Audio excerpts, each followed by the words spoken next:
Pagiku cerah, matahari bersinar, ku gendong tas merahku di pundak. Selamat pagi semua. Assalamualaikum warahmatullahi wabarakatuh. Perkenalkan, nama saya Sylvia Oktaviani. Saya seorang mahasiswa dari jurusan PGSD Universitas Muhammadiyah Magelang. Oke, yang pertama yaitu apa itu Merdeka Belajar. Nah, Merdeka Belajar merupakan kebijakan Menteri Pendidikan dan Kebudayaan yang bertujuan mendorong mahasiswa untuk menguasai berbagai keilmuan yang berguna untuk memasuki dunia kerja. Apa itu Kampus Merdeka? Nah, Kampus Merdeka sendiri merupakan upaya untuk memberikan keleluasaan kepada semua mahasiswa untuk belajar di luar kampus. Nah, tujuan dari penerapan Kampus Merdeka adalah agar mahasiswa nantinya memiliki kemampuan untuk menguasai berbagai macam ragam keilmuan yang berguna untuk nantinya sesuatu saat di dunia kerja. Nah, dalam Kampus Merdeka ini ada 8 kegiatan pembelajaran. Yang pertama ada pertukaran pelajar, yang kedua ada magang atau praktik kerja, yang ketiga asistensi mengajar di satuan pendidikan, yang keempat penelitian atau riset, yang kelima proyek kemanusiaan, yang keenam kegiatan wirausaha, yang ketujuh itu studi atau proyek independen, dan yang kedelapan atau yang terakhir itu membangun desa atau KKN. Nah, sedangkan kegiatan yang saya ikuti saat ini yaitu asistensi mengajar di satuan pendidikan. Latar belakang saya bergabung dengan relawan mengajar adalah saya mendapat informasi dari teman saya, kemudian saya mencari informasi melalui internet seperti Facebook, Instagram, Twitter, YouTube, dan lain sebagainya. Saya mencari dan akhirnya saya bergabung di kegiatan MDR seperti yang saya ikuti sampai sekarang ini. Nah, dengan saya bergabung di relawan mengajar ini, saya ingin membangun pendidikan yang lebih memadai bagi adik-adik di sekitar lingkungan saya. Karena juga ini dalam masa pandemi COVID-19 sehingga adik-adik di lingkungan sekitar tempat tinggal saya itu tidak bisa belajar tatap muka seperti biasanya di sekolahnya masing-masing. Nah, kemudian saya juga ingin membantu adik-adik di sekitar lingkungan saya supaya tetap dapat belajar seperti biasanya walaupun dalam masa pandemi ini. Jadinya walaupun sekarang itu dalam masa pandemi, tapi saya ingin kalau adik-adik di sekitar lingkungan rumah saya itu tetap bisa belajar seperti biasa. Sasaran siswa yang dibantu. Sasaran siswa yang saya bantu itu adik-adik sekolah dasar, khususnya kelas 3 sampai kelas 6. Jumlah peserta didik yang bergabung dalam kegiatan pembelajaran tersebut itu kurang lebih 3 sampai 5 anak, kadang juga lebih. Nah, itu tidak tentu, kadang ada datang 3, kadang ada datang 4, dan kadang juga ada datang 5 gitu. Pembelajaran berlangsung dilakukan hari Selasa, Kamis, dan Sabtu. Nah, seminggu itu dilakukan setiap 3 kali dalam seminggu. Nah, setiap harinya itu pas hari Selasa, Kamis, dan Sabtu itu dilakukan dilakukan jam 12 atau setelah zuhur sampai jam 14.00 atau jam 2 siang. Masuk ke dalam materi yang saya sampaikan pada setiap pembelajaran itu tidak tentu, tergantung pada adik-adik yang bergabung pada saat itu. Materi yang pernah saya ajarkan itu meliputi pada saat pembelajaran matematika saya mengajarkan macam-macam bangun datar, macam-macam bangun ruang, terus keliling bangun datar. Saya juga mengajarkan luas bangun datar. Kalau untuk pelajaran yang lain saya mengajarkan materi puisi, terus materi macam-macam pantun, terus tanaman, dan menghitung bilangan cacah. Pada mata pelajaran ada matematika, ada bahasa Indonesia, dan ada IPA. Dan juga saya pernah menggunakan media yang bernama kotak kubus, kotak balok, untuk mengetahui bahwa itu merupakan macam-macam bangun ruang.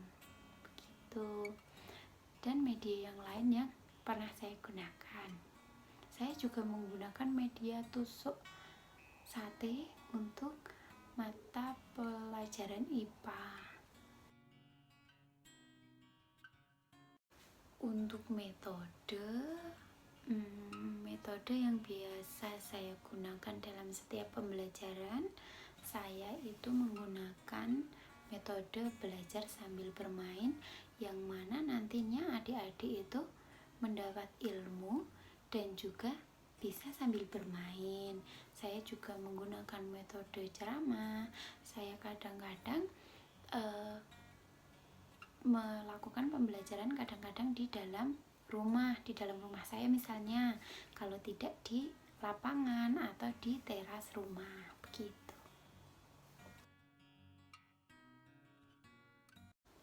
Kondisi sebelum dan sesudah mengajar itu, untuk adik-adik itu yang pertama, adik-adik pertama itu sebelum kegiatan berlangsung itu masih malu-malu, masih banyak yang belum dipahami, terus adik-adik juga kurang aktif bertanya. Misalnya adik-adik belum bersemangat, kurang semangat dalam belajar, kurang bersemangat dalam mengawali pembelajaran,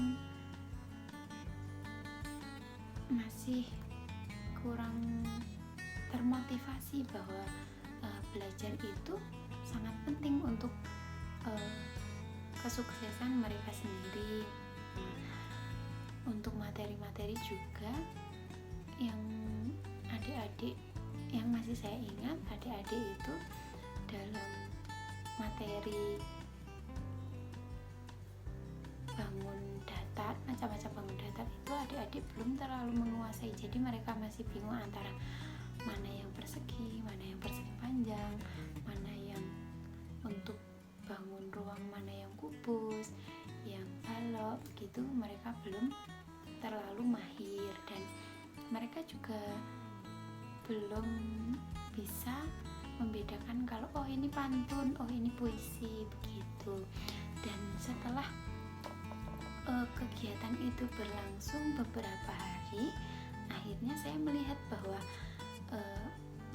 antusiasme adik-adik itu sangat bagus, sangat baik, sehingga saya pun dalam mengajar sangat bersemangat.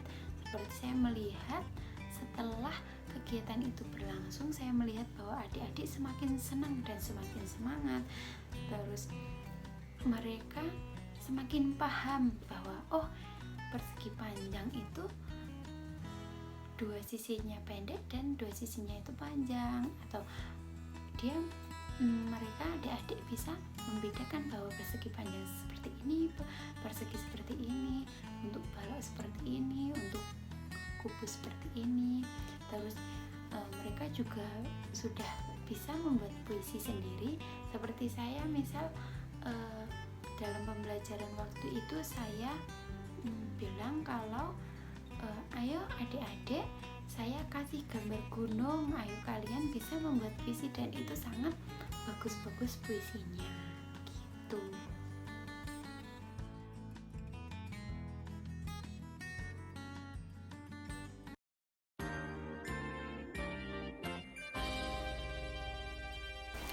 Pembelajaran yang dilaksanakan di depan teras rumah, mata pelajaran Bahasa Indonesia materi membaca puisi. Pembelajaran dilakukan di lapangan dengan metode belajar sambil bermain, mata pelajaran IPA tentang tanaman. Pembelajaran dilakukan di teras rumah dengan menggunakan metode belajar sambil bermain, mata pelajaran PKN dan Bahasa Indonesia. Ini salah satu pembelajaran yang dilakukan di malam hari. Pembelajaran dilakukan di lapangan dengan metode belajar sambil bermain, pembelajaran matematika menghitung sebuah bilangan. Pembelajaran dilakukan di teras depan rumah dengan menggunakan metode ceramah, pembelajaran Bahasa Indonesia materi pantun. Ini yang di dalam rumah.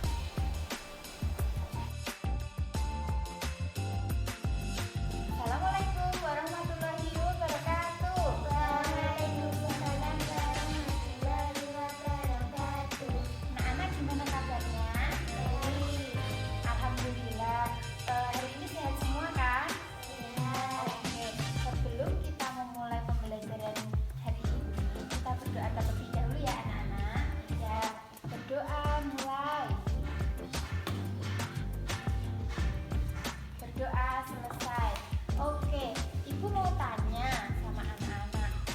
Kemarin itu kita kan udah belajar banyak ya. Nah, kemarin itu kita belajar apa? Ayo diingat. Oh iya, pinter. Budaya. Tapi budaya apa ya? Ayo siapa yang ingat lagi?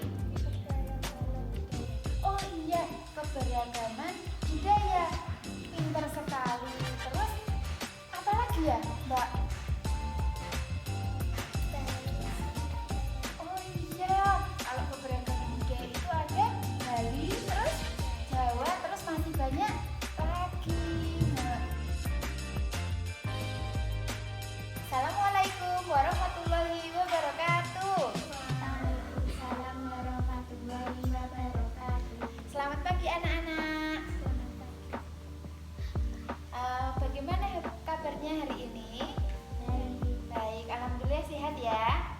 Nah, oke, untuk memulai pembelajaran hari ini kita awali dengan berdoa terlebih dahulu ya.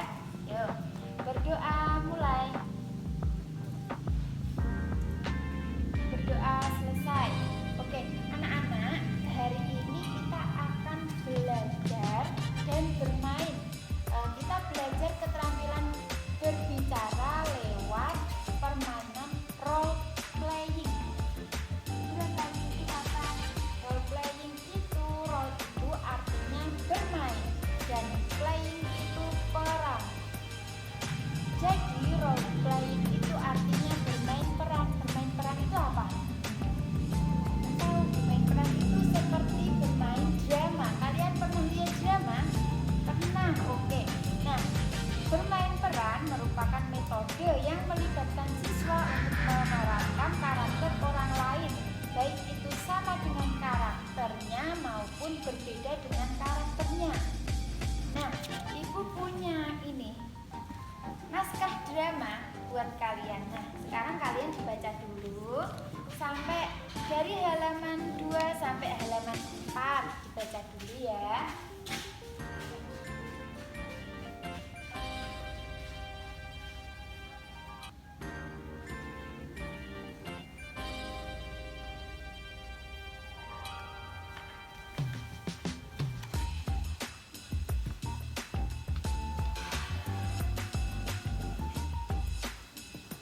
Sudah?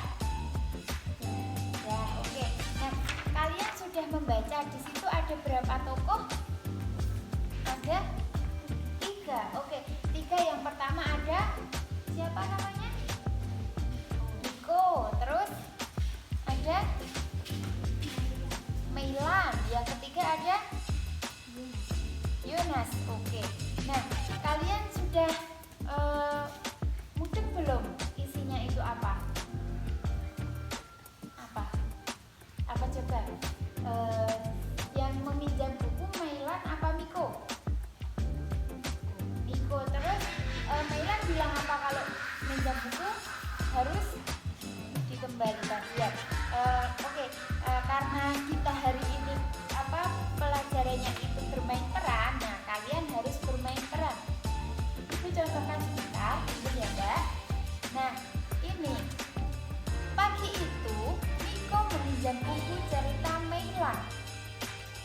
Nanti sore aku kembalikan bukunya, kata Miko. Terus Meilan, jangan sampai rusak ya, ini buku kesukaanku. Terus kata Miko, bukunya jangan sampai hilang, itu kata Meilan. Terus Miko bilang, jangan khawatir Meilan, aku akan jaga bukunya. Di saat di perjalanan, si Miko bertemu dengan teman-temannya. Terus Miko bilang, asik nih main bola dulu, gitu kan. Terus Miko bertemu dengan Yunas. Miko bilang, Yunas, aku ikut main boleh? Terus Yunas bilang, ayo Miko. Terus Miko bilang, aku simpan buku ini dulu ya. Lalu Miko menyimpan buku di balik batu. Sekarang sudah Ibu contohkan. Sekarang anak-anak coba bermain peran. Ada 3 peran. Ada Miko, ada Meilan, yang satu Yunas. Nah, Ibu memainkan peran Yunas. Siapa yang mau Miko sama Meilan? Kamu mau siapa? Meilan. Kamu Miko ya? Ya. Coba. Kalian kan tadi udah mendengarkan gimana cara berbicaranya Ibu. Nah, coba kalian yang berbicara. Kamu siapa? Miko. Ya, coba. Ini siapa dulu? Miko. Oke. Pagi itu Miko meminjam buku cerita Meilan. Nanti sore aku kembalikan bukunya. Terus Meilan. Sampai rusak ya, ini buku kesukaanku. Terus Meilan. Miko, bukunya jangan sampai hilang. Jangan khawatir Meilan, aku akan jaga bukunya. Di perjalanan, Miko bertemu dengan teman-temannya yang sedang bermain bola. Asik nih main bola dulu. Yunas, aku ikut main boleh? Ayo Miko. Aku simpan dulu buku ini ya. Lalu Miko menyimpan buku di balik batu. Pintar sekali anak-anak.